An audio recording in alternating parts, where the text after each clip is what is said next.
I remember back in the year of 2021 being so incredibly excited for Pokemon Shining Pearl and Brilliant Diamond because as a Gen 4 girly, that was my very first Pokemon game.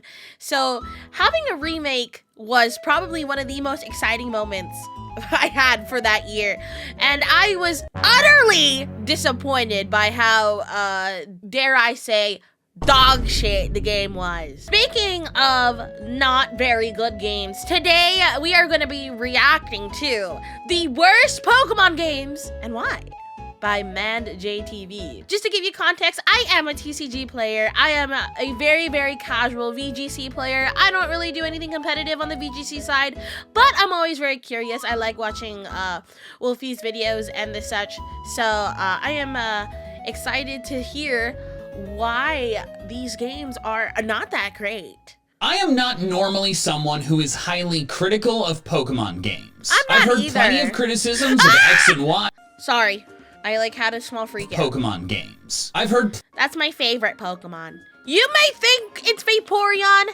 You may argue it might be Milotic or Primarina. All Pokemon I love, by the way. But Pancham, my beloved. Pancham, my beloved. I have a very weak spot for panda bears. Pandas are my favorite animal.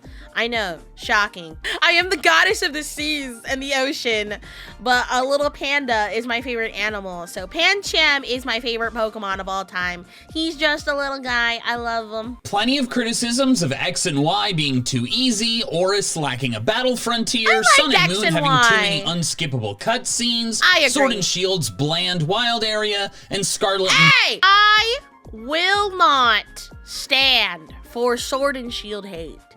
I actually love that game. Violet's glitches. I That's acknowledge fair. those flaws with those games, but generally, I like the games as a whole, and I still enjoy going back to play them. So it should carry a lot of weight when I say that 3 years ago, Pokemon released the worst mainline games ever. Brilliant Diamond and Shining Pearl. Oh, Lord. Amazing. I consider them so irredeemable that I refuse to ever play through them again. And I play through Pokemon as my job.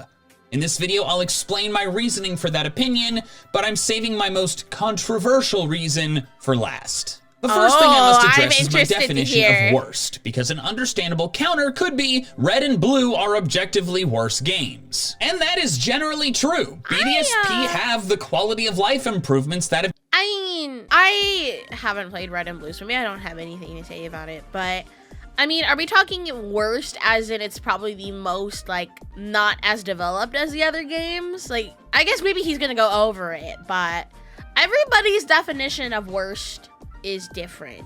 have been added in the many years since Red and Blue came out. Better Pokemon storage, the physical special Heck yeah. split, character customization, the removal of HMs, etc. On those hated fronts, the Brilliant HMs. Diamond and Shining Pearl are better games. However, part of how I judge a Pokemon game is how it improves upon its predecessors. I cut Gen 1 a lot of slack because they were the It's the same game. And you might, I'm gonna butt in here because I love Pokemon Diamond, Pearl, Platinum. Like I said in the beginning of the video, I have so many fond memories with that game. I played those games over and over and over again as a young child. When Brilliant Diamond and Shining Pearl got announced, I was super excited. We've been asking for a Diamond and Pearl remake for the longest time. Now, when I say remake, I did not mean I wanted the same exact game. When I say remake, I want the game, but also a lot of improvements to it because Diamond and Pearl and Platinum weren't perfect games. You know, the HM system was kind of doo-doo. There was just a lot of things that, you know, could have been improved upon. And, you know, Brilliant Diamond and Shining Pearl did a few things to kind of, you know, fix those. But it was the same game. It's the same game. I might as well have bought Pokemon Pearl and Pokemon Diamond, and it would have literally just been the same thing. A good example of a remake game, Pokemon Heart Gold Soul Silver. And dare I say, please don't attack me in the comments, and if you disagree, that's fine.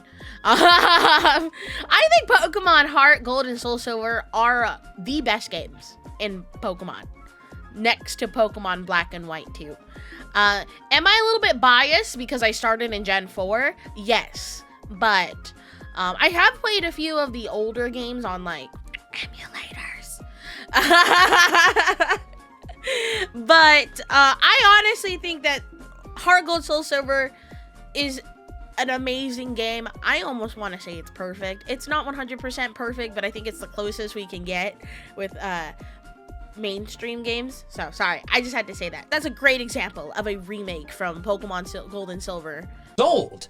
BDSP should not get credit for quality of life improvements that were added in games that came long before them. So Agreed. Yes, not needing HMs is an improvement over the original Diamond and Pearl, but that's a low bar to clear, since Sun and Moon removed HMs 5 years prior. It's an improvement, but it's one that is, or at least should be, a given.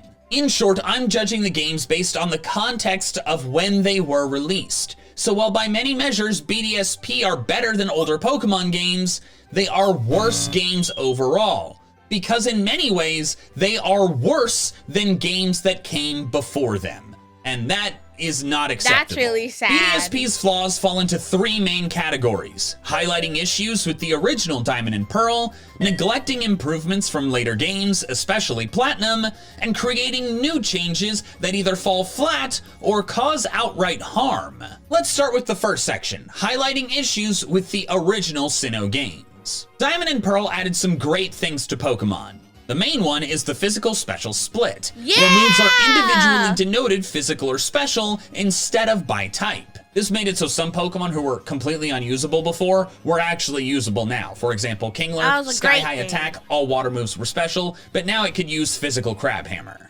Diamond and Pearl were also the first games to connect over Wi-Fi, and they had an extensive post-game area, which the previous...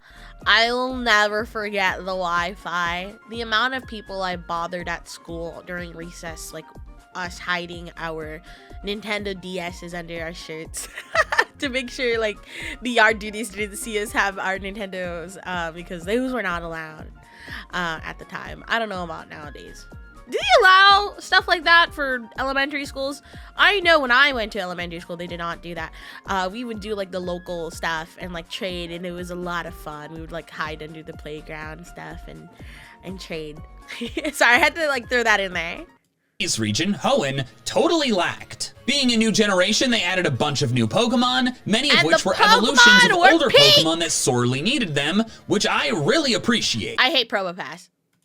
Gliscor is my personal favorite of those, and still one of my overall favorite Pokemon to this day. Remember that. It's gonna be important. And you should also remember to grab something from the MNJTVmerch.com holiday drop. We're selling this Team Sky Mighty t-shirt, this Team Sky Neon Light. Check this out. Ooh. A new Mighty form plush, the Thunderstorm form, and this pin set featuring the Thunderstorm form, the Team Sky logo, and Team Sky Mighty. MNJTVmerch.com, but supplies are limited, so grab them before they sell out. But despite those additions, Diamond and Pearl did some other weird and bad things, primarily related to the regional Sinnoh decks. Most of those new evolutions, like Mamoswine or Magmortar, are not in the regional decks. They're locked to the post-game. What? Yeah. I did not like the Pokedex in that game, like, at all. What? Why? Why make all these cool new Pokemon, but not let you use any of them until you've basically finished the game? But even overlooking that massive issue, the DP Dex only has 151 Pokemon. 150 if you exclude Mythical Manaphy. This ties it with Kanto for the smallest regional dex in all of Pokemon. Now, this could have been fine if it was balanced properly, but it isn't. This is a spreadsheet I made tracking the type distribution of the Diamond Pearl decks, where dual type Pokemon will appear twice. There are 73 total fully evolved Pokemon, and 17 of those are water type, meaning By the way, this is a great time.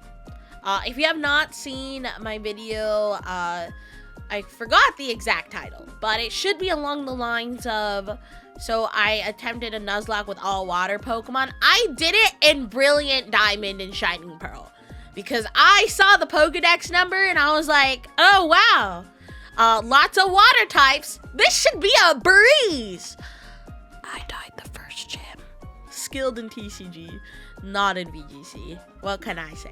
23% of the decks possesses a type that you may not even want because you picked Piplup. Meanwhile, Electric's only fully evolved Pokemon are Luxray, Raichu, and Pachirisu. Ice only has Weavile and Abomasnow. Fire, infamously, only has Rapidash and Infernape. And what's even more insane about these underrepresented types is that there are major trainers in the game that specialize in them. Candace, the Ice Gym leader, has to use a Metacham because they didn't want her to repeat more than one line. Volkner's team is only half electric since he wouldn't even use Pachirisu. And then there's Flint, an Elite Four member they decided should specialize in a type that only has 2 fully evolved Pokemon.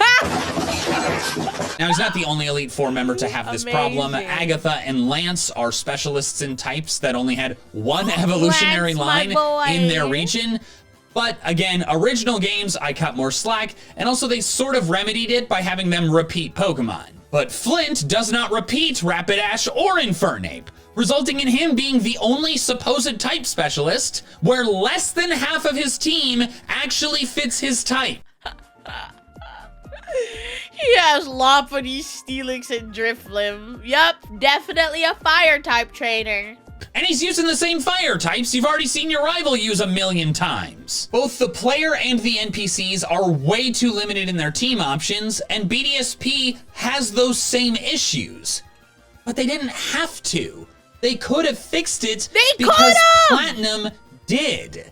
That leads in to the next section, ignoring previous improvements. Platinum version fixed Diamond and Pearl's bad regional dex problem, and it's the main reason why no one plays DP today, only Platinum. All of the cool new evolutions and the other members— If you have not played Gen 4, definitely recommend Platinum. I enjoyed Platinum more than Diamond and Pearl, personally. Of their lines were added to the Sinnoh regional decks, alongside the lines of Scizor, Houndoom, Tropius, Altaria, Absol, and Rotom, which was originally locked to the post-game in Diamond and Pearl. This vastly expands the decks for both the player and the NPCs. Candace, Volkner, and Flint now have teams composed entirely of their specialty types. Look at that. All fire. Amazing. Like, look at this. All lightning or electric, all ice. Finally! Type without repeating any Pokemon. But what is insane to me is that BDSP ignored this. They have the same Sinnoh decks as the original Diamond and Pearl, which was a terrible regional dex.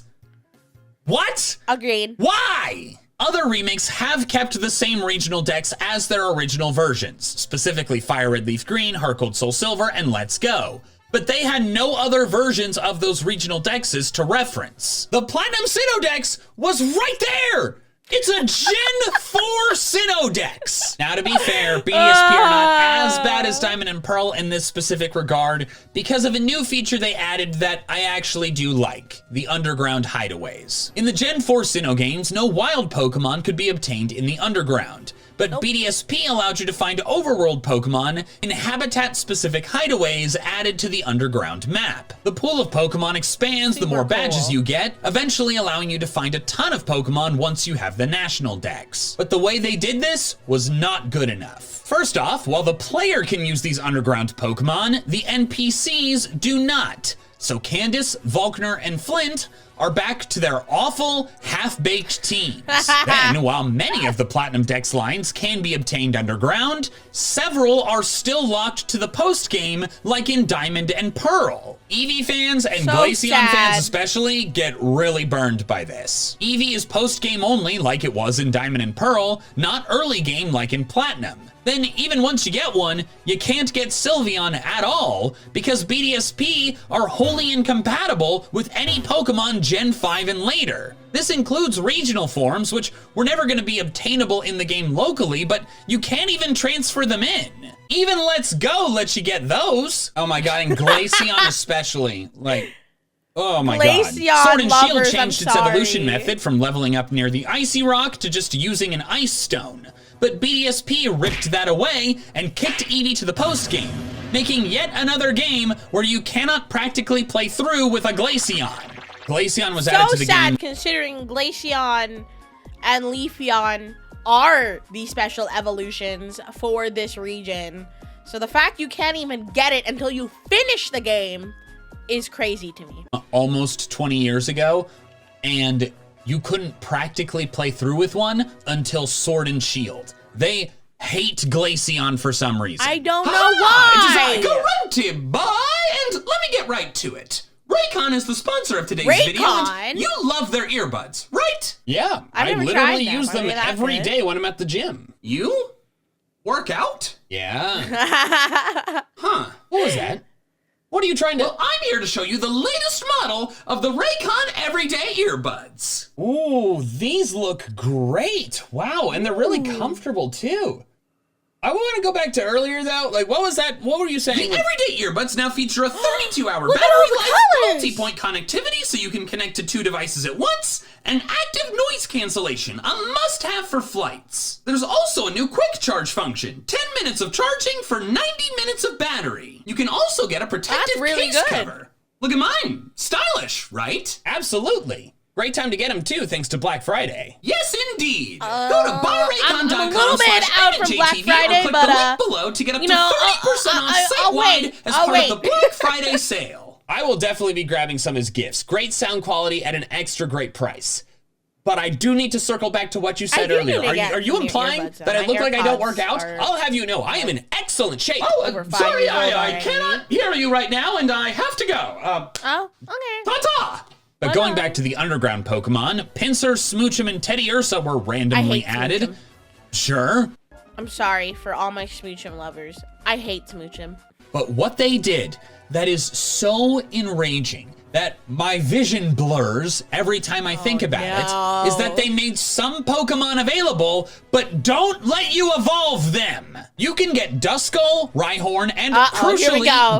Gligar down in the underground, but the Reaper Cloth, Protector, and Razorfang are locked to their Diamond and Pearl post-game locations. This is irredeemably unacceptable. Fire Red Leaf Green and Heart Gold Soul Silver also locked later gen evolutions to the post-game, such as Crobat is only post-game in Fire Red Leaf Green, and Honchcrow's only post-game in Heart Gold Soul Silver. To be clear, I've never been okay with this in any Pokemon game. That's They're fair. remakes, not remasters. Like, you bring other improvements from the original versions, like the battle system changes and stuff like that.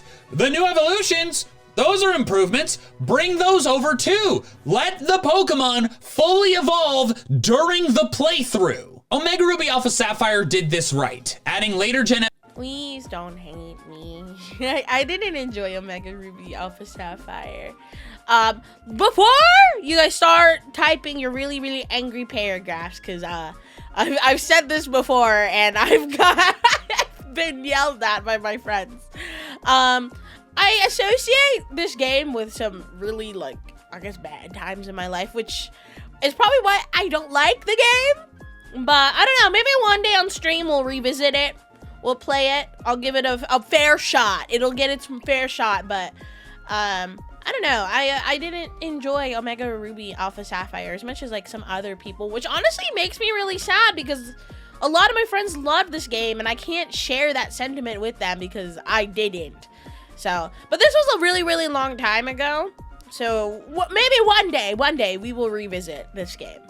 Evolutions to the regional decks. For example, Ruby Sapphire only had Roselia, but you can play through Oris with a Rose Raid. Let's Go reverted That's back to sick. just the original 151, but they did it so completely, like Crobat does not exist in Let's Go at all. I do not like that. I want to be very clear. I wish Let's Go had Kingdra and Crobat and Steelix, etc. But I liked Let's Go. I thought it was fun. I still think BDSP is worse for two Yeah, reasons. 100%. And the first is inconsistency. Why did they let you get Mamoswine and Gallade, but not Rhyperior? Why did they let you Makes get no Electivire and sense. Magmortar, which do require the annoyance of getting their Evo Absolutely items no off wild sense. Pokemon, but they don't let you get a Reaper Cloth or Razor Fang on some other wild Pokemon. As for the second reason, the non-Oris remakes at least could be like, oh hey, we just did exactly what the original games did. Sure, I guess. I don't like it, but like, they would have to decide where the dragon scale would go in Kanto. I think it's stupid, but at least that argument can be made. But BDSP had Platinum as a reference. They had a Gen 4 Sinnoh game that had Rhyperior, Dusknoir, and Gliscor in it, and they could have just put the evolution items in the spots they were in Platinum. No decision necessary, Amazing. just copy the Gen 4 game. That's what you were doing already! When I first played through Brilliant Diamond, I was so excited to use Gliscor, since I could finally have a cool flying guy, type I that don't did not blame need to you. be able to learn Fly. And then after I caught Gligar, I found out the Razor Fang was near the Battle Tower, its location from Diamond and Pearl. They put the Razor Fang after the lead! In a defiant rage, I had a friend trade me a Razor Fang, meaning I could only use Gliscor because I knew someone who had already finished the game. BDSP handled the That's DP fair. versus Platinum deck situation in the worst way possible. Inconsistency, compartmentalization, getting people's hopes up only to dash them. This on its own is inexcusable That for was me, but I'm not even done. I had my hopes up for this game, only for this game to utterly disappoint me. There are several more improvements that BDSP ignored. Sword and Shield made the move reminder free and in every Pokemon Center. BDSP put him back in Pastoria City. And while after 10 heart scale uses he becomes free forever, this is still a downgrade from free everywhere all the 100%. time. TMs break again. Sword and Shield made it so some TMs never broke and some TRs needed purchasing. But this was a regression in my opinion. And BDSP made it worse. All TMs break, and you can only get more from randomized sellers in the underground that you have to track down and hope they're selling what you want. I wanted to teach Thunderwave to my Gallade The to Animal use for Crossing catching Pokemon, experience. and I've never gotten the Thunderwave TM because my only options for getting it are tracking down a random dude in the underground or purchasing it with battle points at the Battle Tower? You want me I to spend hated battle that. points on a single use TM for Thunderwave? Like, you can make an argument. It broke in the old game, so it should be breaking in this one too. But shouldn't you try to at least replicate like the newer games? Because he's right, having to spend a ton of battle points that you spent hours grinding to get, like, I don't know. I don't go to the Battle Point Tower. I never really cared for it in the game, and I don't really care for it in the old game either, but on like something, let's say Hyper Beam, only for you to give Hyper Beam to one Pokemon, I understand why people are so mad about it. Well, if it's in the old game you had to do that, then you're gonna have to do it in the remake. I think he made a good point where it's like remake versus remaster. I think this should have been like more of a little bit of a remaster with like the new quality of life changes we see from the newer games. Cause not gonna lie, having a TM not break is really nice. It's amazing. I think it opens up possibilities of like trying cool move combinations on different Pokemon. But I don't know, maybe that's just me. Oh, and speaking of the Battle Tower, Platinum improved the Battle Tower into the Sinnoh Battle Frontier, which I was love ported over to that. Heart Gold Soul Silver as well. I never Apparently, played at the Battle Tower very much. I like the other stuff. Pokemon is extremely against ever doing a Battle Frontier again, because in BDSP, it's just the Battle Tower now. Both Oris and BDSP failed to bring back their Battle Frontiers, and I think that stinks. I'm a smart adult now. Let me give them a shot. Then this next one is weird because technically they did bring in a good thing from previous games, but they did it so badly that I wish they had not brought it in at all. BDSP did following Pokemon the worst way in the entire series, despite having clear inspiration to take from previous games. You know what? Let's look at all of the previous game following Pokemon and their good and bad. Yellow had just the Pikachu follow you, and it functions similarly to Heart Gold Soul Silver, the gold standard, no pun intended, for following Pokemon. For every Pokemon in the game, Heart Gold Soul Silver puts a sprite behind your character that generally matches the size of the Pokemon, and it moves exactly at player speed. It looks great and feels great, and I genuinely have no criticisms. Let's go. I would have my, my Typhlosion. I don't want to hear it. I don't want to hear it. Follow me all around. And I loved it. I loved it as a kid. Nails it for a 3D world. The Pokemon are to scale, they show off unique movements like rolling Sandslash, and some of them let you ride them in interesting, unique, or even beneficial ways, like Arcanine moving faster. Sword and Shield does it quite badly. Not only is it limited to the DLC areas, but the Pokemon move stupidly. Some are simply too slow to ever keep up with you. Some are too slow when walking, too fast when sprinting, so they fall behind, sprint, fall behind, sprint. It's like you have a yo-yo behind you. Only specific fast enough Pokemon actually follow you well, but at least most Pokemon are to scale. BDSP Honestly, took all I the did not bad care parts for of Sword that and Shield part. following, tried to put it in a Heart Gold Soul Silver style, and just ignored everything good about Let's Go. First, the Pokemon are not to scale, so bigger Pokemon look terrible. Look at the tiny Onyx. I love the tiny Onyx. Look at Onyx in BDSP versus Why Let's is he Go. just doing It's night that? and day. Now, unlike other Switch games, BDSP has a different model for the overworld player versus the in-battle player. So it makes sense that they had to shrink things down. But in Heart Gold Soul Silver, where that's the case as well, they replaced the in-battle sprites with simplified chibi-esque sprites for following. BDSP did not do that. They just copied over the in-battle models, which looks incredibly stupid, especially for big Pokemon like Dialga, or for Pokemon who Look how tiny it is. pose in battle differently than they would move. Look at Ekans following you in Let's Go. It's nice, so right? Cool, because he's a snake. A slithering snake. Now look at it in BDSP. He's just sliding across the floor.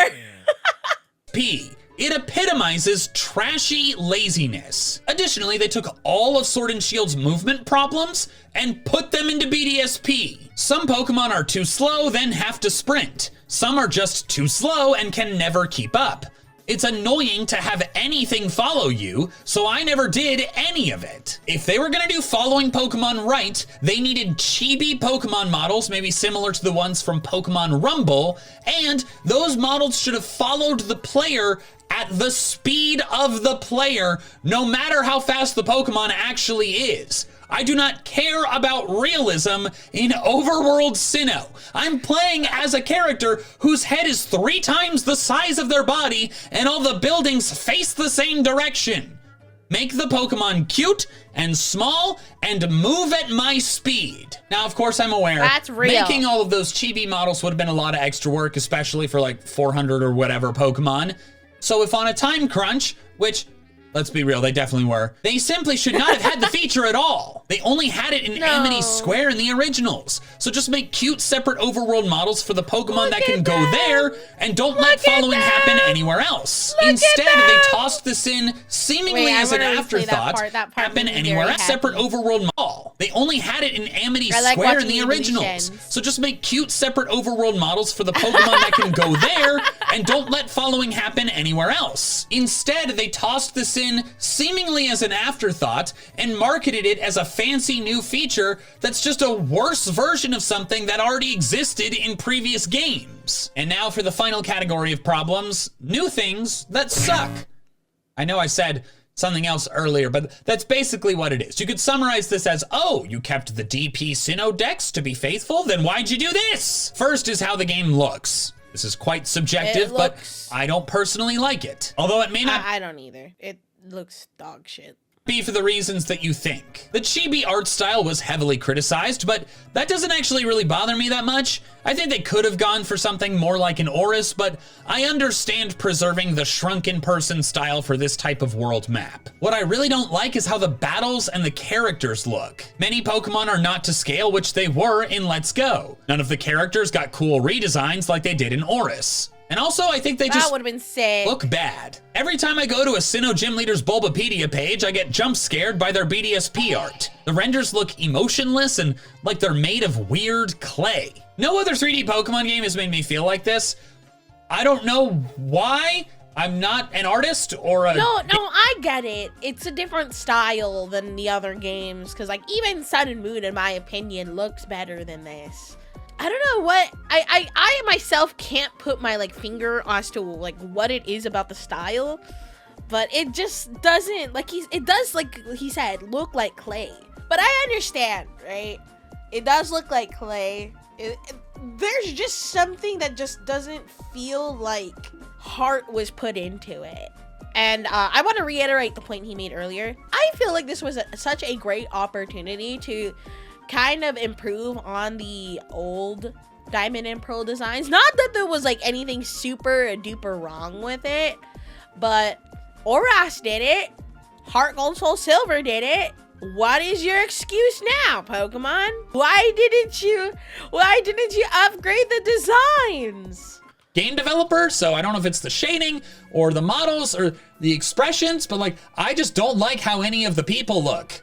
All of their eyes look dead. Another bad change they made was just how you move around the world. In almost every game before Sun and Moon, the character is locked to a grid, the original Sinnoh games included. This is perfectly fine, because the worlds around the character are designed with sets of tiles. But then the games advanced, and in Alola and Galar, the player has more freedom of movement. The developers of BDSP carried that freedom of movement over to Sinnoh. The character is not locked to a grid, so if you inch over a little at a time, your character will only move an inch at a time, not one square over per press of the button. This was a huge mistake. Moving around with the joystick is fine if it's a wide open area, but in crowded places with thin walkways like Mount Coronet, I can't get around a single corner without getting caught on it. But then moving around with the directional buttons instead still doesn't solve your issue completely. Not only are you still not confined to the grid, but you now have to hold the run button the whole time, which you don't while using the joystick. Additionally, the Joy-Con has 4 distinct buttons,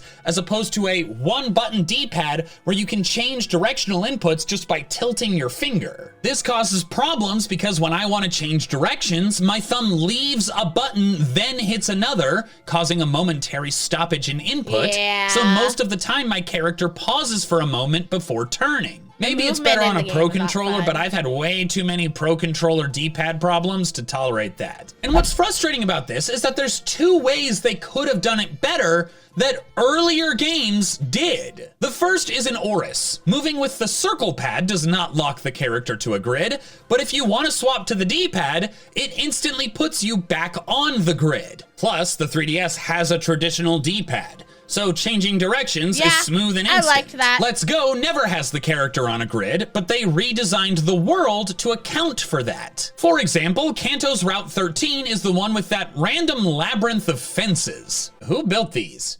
And why?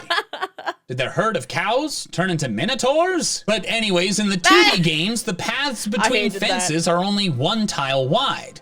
But then in Let's Go, they're wide enough for the player to run in a circle between them. If there's no grid, you need wider spaces, and Let's Go nailed that. BDSP should have allowed us to get on a grid for tight spaces, or redesigned the world so that there weren't as tight of spaces. And they did neither, so moving around the world sucks. And the final thing they changed that I'll be discussing, which I take huge issue with, is also the thing I expect to get the most pushback on. Brilliant Diamond and Shining Pearl have an absolutely terrible difficulty problem.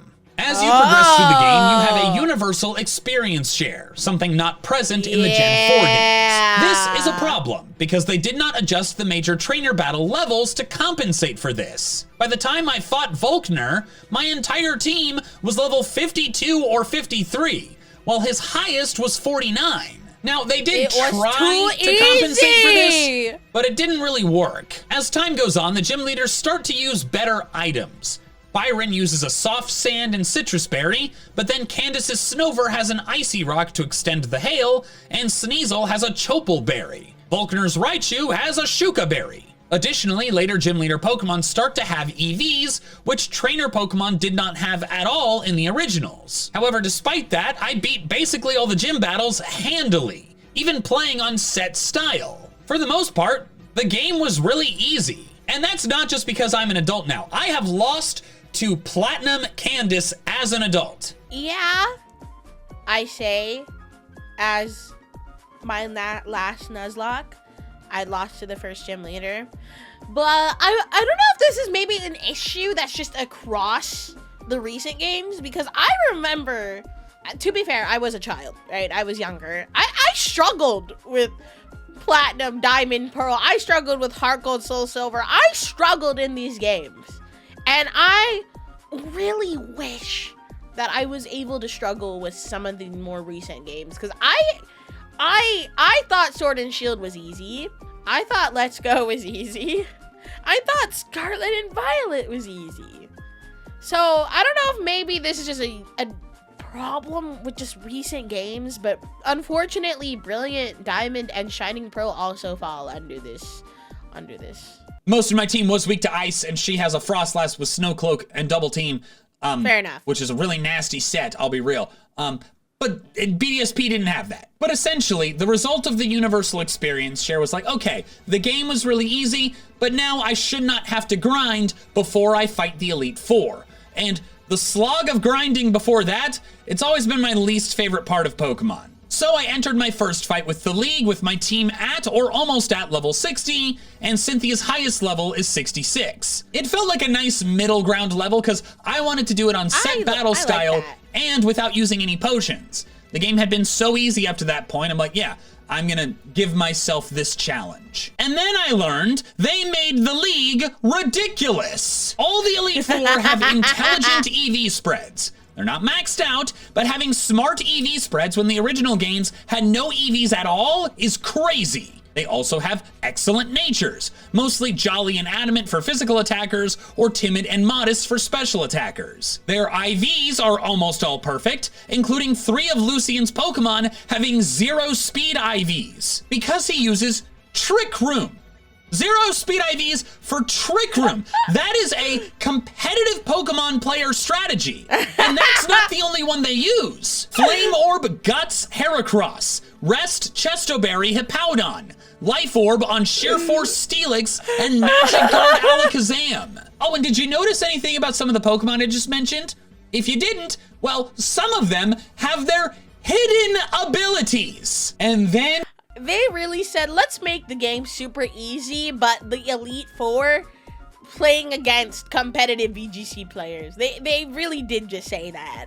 You get to Cynthia, and it gets truly disgusting. All of her Pokemon have perfect IVs and all but one. Okay, but it's Cynthia, all right? It's Cynthia.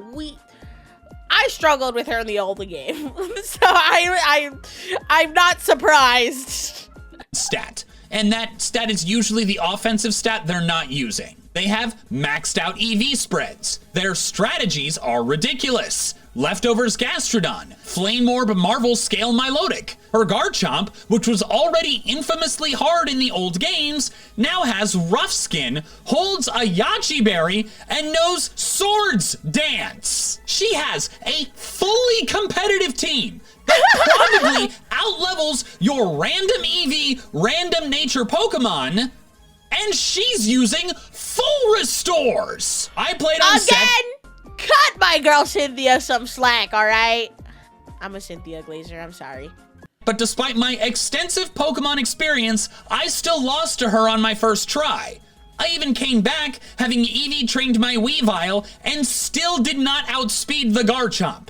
And then I only won because of affection, a stupid crapshoot mechanic that allowed me to live or dodge attacks I normally would not. Now I know what some of you are thinking.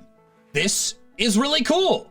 I have honestly thought kind of Pokemon was agree. too easy for far That is too pretty long, cool. so it's nice to have a serious challenge. I enjoy the process of losing over and over and over again until I eventually overcome that obstacle. I mean, of course some of you would think that. That's why difficult games are played. Now, if you think that way, that's just a personal preference difference between the two of us that we got to establish. I personally... I understand. Here's the thing. If I'm playing a difficult game, I expect it to be challenging from the beginning.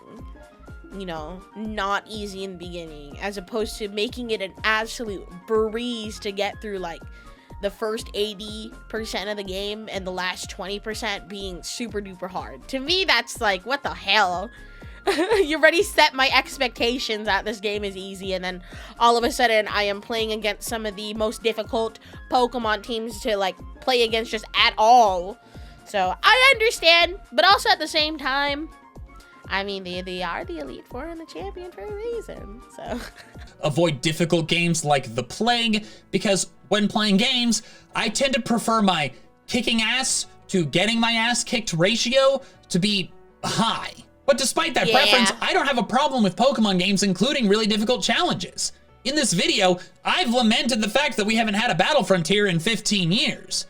My problem with the BDSP League, and the reason I think it's bad, is because of when it is. They're locking all the post-game content behind a challenge that the game has not properly prepared you for, since no battles before this have come close to being this tough. You breeze through most of the game with random EV, random IV, random nature Pokemon, and then you're expected to beat fully competitive Pokemon with your playthrough team? Pokemon competitive battling has always kind of been in defiance of the friendship/partner aspect of Pokemon, since to win, you generally need properly bred super soldiers trained perfectly for battle. But if the random ones that you formed a bond with and just took on your journey without any specific training methods are what the game wants you to play with, then why does the Pokemon League have the super soldiers that'll spit on your Pokemon's graves? And even if you decide you want to make your own super soldiers,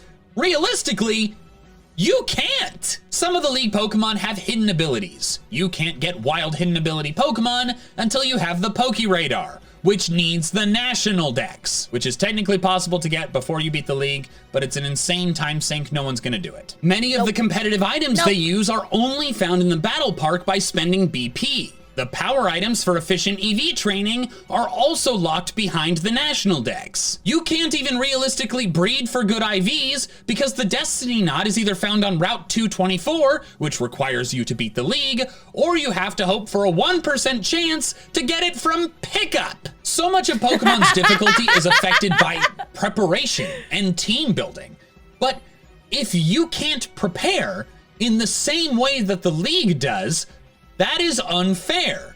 And that means your only methods of preparation are realistically hoping you get lucky with affection or frickin' grinding. I don't mind the existence of a competitive Pokemon League if it's the rematch. That allows you to either build up a competitive team with all of the resources you now have access to, or train up against post-game level Pokemon with your playthrough team. But making it so defeating this unfair league is a requirement to unlock more content is just kind of cruel and extremely hostile to beginners. This is very specific to me, but I think back to the emotional kid that I was when I played Diamond and Pearl for the first time in middle school, the worst years of my life.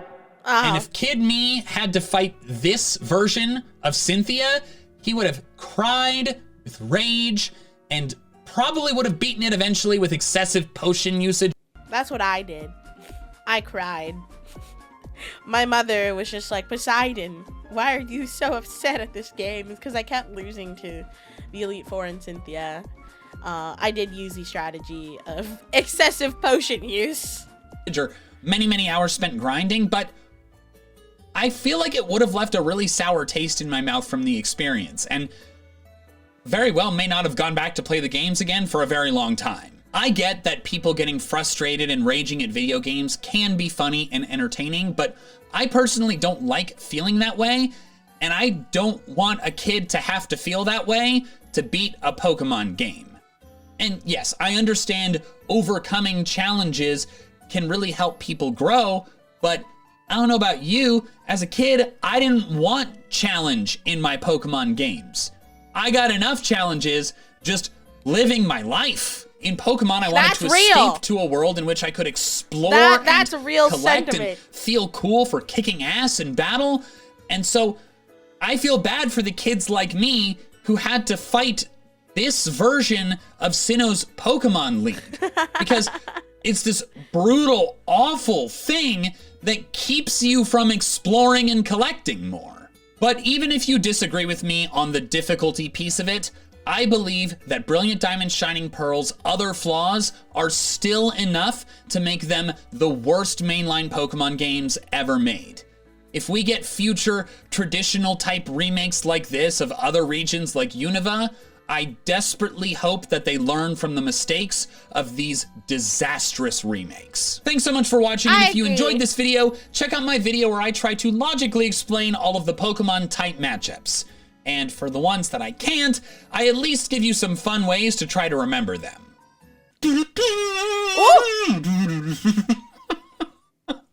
We're having fun. I love that. No, this is a great video. I'm not super into VGC, but I felt like we needed to watch this video together because Gen 4 is my favorite gen, and I too was just really, really disappointed with how things turned out with the remake, because I was one of the people that was like, Diamond and Pearl remake when? Diamond and Pearl remake when? And when they finally announced it, I was like, yeah, let's go! Only to be very, very utterly let down. But Black and White remakes may or may not be coming really soon. By really soon, I mean maybe the next 5 years. But I'm hoping if they do decide to remake Pokemon Black and White / Black and White 2, that they do learn from their mistakes from Brilliant Diamond and Shining Pearl, and they're able to fix them and make a great remake game, because they were able to do that with Soul Silver, Heart Gold. They were able to do that. They are more than capable of doing that. But I think the biggest thing that kind of happened with this game was maybe time restraints and just shortcuts everywhere, which pretty much added to the negative game experience. So I guess we'll just have to find out. I love Unova, so I'm hoping, fingers crossed, that the remakes for those games, if they ever come out, are great. But thank you so much for watching. If you have any thoughts in the comments, please be sure to leave them below. Don't forget to subscribe. I believe most of you are not subscribed. So if you like trading card game content, you like One Piece, Pokemon, or you like just VTubers in general, definitely give me a follow or subscribe. I also stream on Twitch and YouTube, so come check me out there. And with that, I will see you guys soon. Bye-bye!